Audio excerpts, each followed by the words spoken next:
Shout out Bongbong Marcos. Mr. President, mangunta na lang unta mi. Nga naman, daghan naman kay gitanggal ng mga fund budget sa mga naklase-klaseng agency.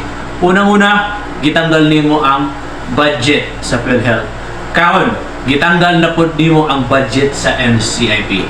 Laliman ka na, 400 million nga budget inyo ang gikuha, inyo ang gitanggal. Karon, akong pangutana, asa man na padulong nga budget ay kung inya nagamito na ninyo, gamito na nimo sa personal interest ninyo. Ayaw ko yung nga ipanghatag na nimo nga kwarta sa katong mga tao nga adunahan. Na ay kaya. Karon, Mr. President, akong panawagan sa imo nga unta ibalik nimo ang budget sa NCIP. Kay isip kami nga mga estudyante naning kamot nga makahuman og pag-eskwela.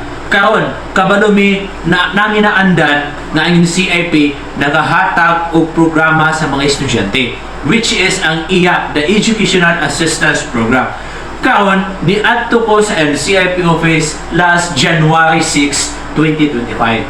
Pag adto na ako dito ang feedback sa taga-NCIP sa kuha, nagi-cut off daw ang budget sa NCIP, which is ang budget ng 400 million inyo ang kuha, inyo ang gitanggal. Karon akong pangutana, nganong wadon manimo ang budget sa NCIP? Isip kami nga mga indigenous people naning kamot nga makahuman, naning kamot mi nga mo-avail mi ang mga programa sa NCIP. Karon nang-apply mi og scholarship, nang-apply mi og educational assistance program, pero unsay nahitabo, nagbaba mo og advisory nga inyo ang i-cut off ang budget sa NCIP. Manawagan ko, Mr. President, nga unta ibalik nimo ang budget nga 400 millions nga which is padulong unta na, magamit unta na sa mga nagkalisod nga mga estudyante. Ayaw ko ingna nga inyong gikuha nga 400 million nga budget sa NCIP, itabang ninyo na sa mga tao nga adunahan. Ihatag ninyo na sa mga estudyante nga adunahan, or ayaw ko ingna nga gamiton na ninyo sa upcoming election. Tinuod man yun na, reality man yun na. Ang tinuod diya, Mr. President, nagpadala ka sa imong bayaw. Kaya kung wala ka nagpadala sa imong bayaw, dili nimo kaya mahimo nga wad-on ang budget sa NCIP. Karon, unsa pa man ang amuang pag-asa isip mga estudyante, wala mi nagsalit ang Educational Assistance Program, pero isip IP, Indigenous People community sa muang komunidad, gusto na mo nga mo-avail mi kay kana nga mga programa para na sa mga isip ng indigenous people student. Karon kay nahitabo nga imong giwala, imong gitanggal, gi-cut off ang budget sa NCIP nga para sa mga mga estudyante. Karon mag-unsa pa man mi, wala mi nagsalikana, pero nga mo lang gusto nga maka-avail mi. Kani nga video ako ning gibuhat, isip panawagan sa atong Mr. President, dili lang ni para sa kuha, kundi para sa sunod pa nga mga henerasyon sa mga indigenous people student.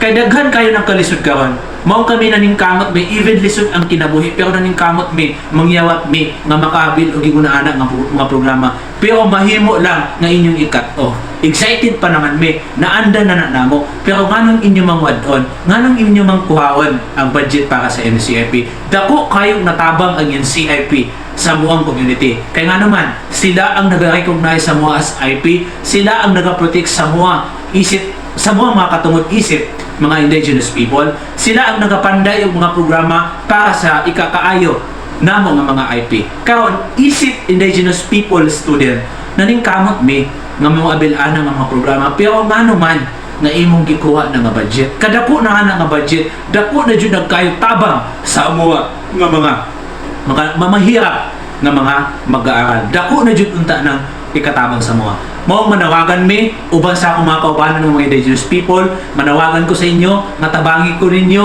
i-share ninyo ni nga video para madungog ni nga concern nato sa ato ang presidente.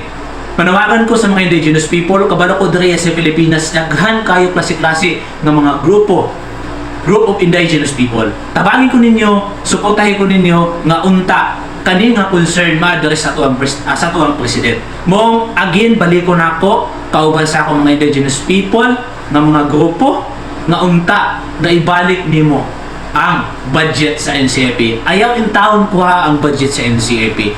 Kaya nga naman nagkalisod mi, kami nga mga nagkalisod ang among kinabuhi nganong samot nga palisdan minimo.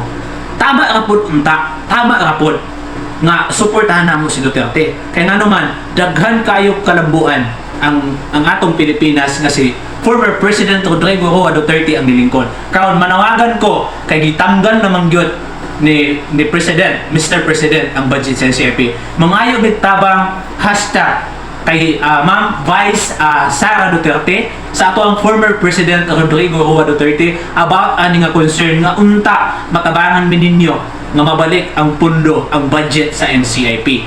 Kay ilan na gyud naghatag na gyud sila ka advisory nga gi-cut off ang budget sa NCIP nga more or less 400 million. So unsaon pa namo nga moabil sa mga programa para sa lumad, especially sa educational assistant program para sa mga estudyante. Again, manawagan pod unta mi sa atong Mr. President nga unta ibalik nimo ang budget sa NCIP kay para mapanulong na sa mga budget sa mua, especially sa mga estudyante. Nagkalisod mi karon sa tinuod lang karon nga kahimtang, karon nga mga panahon nagkalisod ang mga naglisod. Masamot nga nagkalisod ang mga lisod ang kahimtang karon. So unta nga ibalik nimo kay dako na jud nagtabang sa mga isip nga indigenous people. Diri man gihapon na padulong sa mga. Again, manawagan mi ibalik ang budget sa NCIP. Kung giwala nimo, gitanggal nimo ang budget sa PhilHealth nga which is ang PhilHealth dako unta nagkatabang sa mga, pero inyo ang gitanggal. Unsa may nasulod sa inyo ang utok, dapat para na sa katawan dili na ninyo kuhaon. Magsigit ang pangitang confidential fund nga pila ka man in taon, pero wala nato pangitaa ang confidential fund, ang budget nga dako kayo nga nawala. Karon manawagan mi again, ibalik ang budget sa NCIP. Kung dili nimo ibalik ang budget sa NCIP, dili lang ni para sa kuha ko, dili para sa sunod pang henerasyon. Kung dili na nimo ibalik, Mr. President, kami mismo mangayo og suporta sa tuwang former president nga unta ibalik ang ato ang budget para sa NCIP. Mangayo mig suporta kang inday sa nga matabangan mi ani or boundaries ni nga concern dito sa mga Duterte. Kung dili na nimo ibalik ang budget, bahala na ka. Basta kami isip mga indigenous people naghangyo nga ibalik ang budget sa NCIP para ang mga mahirap na sama namo mga indigenous people makapadayon og pag-eskwela, makabil mi og mga programa para po sa mga. So mao lang na unta ibalik nimo ang budget sa NCIP. Daghang salamat ug unta gihangyo nako ang tanan nga suportahan nato ni nga video ato ning i-share para ma-address ang concern nato isip mga indigenous people communities sa ato ang nasod which is nasod sa Pilipinas. Daghang salamat.